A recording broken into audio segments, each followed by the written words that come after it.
You ever have one of those days where you just know you're about to break something, maybe a rule, maybe your own heart?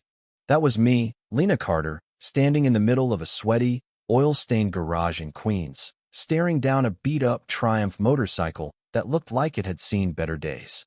The guy standing next to it, though Rushy's eyes were wild, like a man holding on to hope with bloody knuckles, begging me to get his bike running so he could make it to his kid in the hospital. "Ma'am, I ain't here to cause a scene," Russ said, his voice cracking like dry pavement. "My boy's at St. Mary's, 6 years old. Got hit by a car, please. I just need this thing to start." He was a big guy, leather jacket faded to gray, tattoos crawling up his neck like a bad decision. But it wasn't the ink or the Hell's Reapers patch that made folks step back, it was the raw panic in his face. Behind me, the shop's receptionist, Tara, didn't even look up, just smacked her gum and muttered, "No ticket. No service, pal." My boss, Vince, was worse, leaning out of his office, coffee cup steaming, barking, "Lena, don't even think about touching that bike, you hear me? We got protocols." I could have walked away, kept my head down like I'd done for 3 years, fixing cars, swallowing snide comments from techs who thought I didn't belong.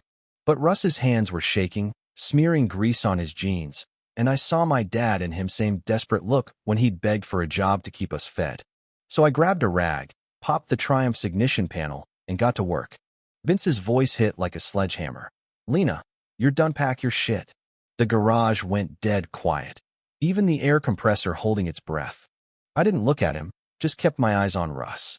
"You'll make it to your kid," I said, twisting the last wire. The bike coughed, then roared. Russ nodded, too choked up to speak, and peeled out. I walked through that silent shop, past Tara's wide eyes and Vince's red face, and into the sharp Queens air. Job gone, but something in me woke up. The next day, I was a ghost, no job, no plan, just my tools and a buzzing in my chest. I hit up every garage in a 5-mile radius, but the second I mentioned why I got canned, doors slammed shut. One guy even smirked. "Maybe try a desk job, sweetheart." My mom, God love her, caught me staring at a Subway ad for some beach resort, all fake smiles and sand. "You did right, Lena," she said, her voice soft over her knitting. "Don't let a paycheck make you feel small." But it wasn't just the money, it was the weight of being erased, like I'd never been there at all. Then my phone pinged a text from a number I didn't know. "You still good?" It was Russ. I didn't reply, but it stuck with me, like a spark plug in my pocket. 2 days later, I'm standing outside that same garage, staring at the flickering neon sign, when Russ walks out of the alley, holding a coffee and a paper bag. "Thought I'd find you here," he said, his voice steadier now. "My kid's okay, thanks to you." I folded my arms, wary. "You stalking me now?" He laughed, rough but real. "Nah, just wanted to say thanks and sorry. My brother owns this chain, Velocity Autos. Told him what you did." My jaw dropped. Russ handed me the coffee, black, no sugar, and a business card with just a name, Cal Ellison, and a number.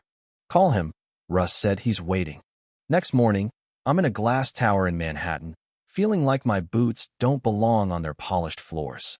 Cal Ellison, Velocity's CEO, is all sharp suit and steady eyes, but he listens as I spill it all: the biker, Vince's tantrum, the silence of everyone who watched me get axed.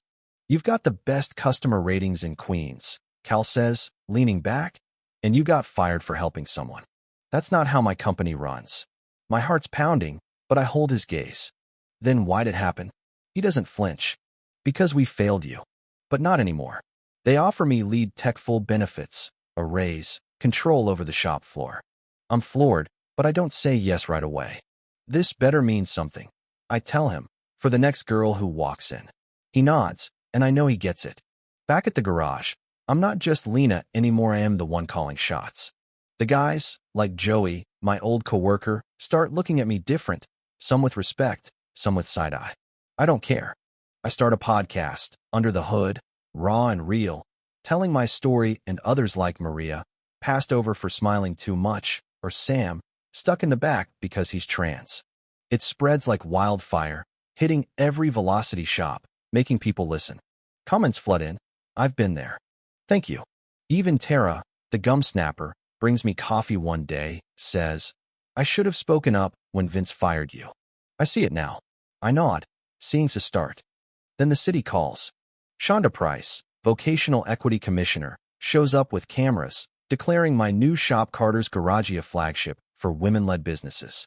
I'm no hero, just tired of silence. But standing there, watching a kid named Aisha tighten her first bolt, I feel it.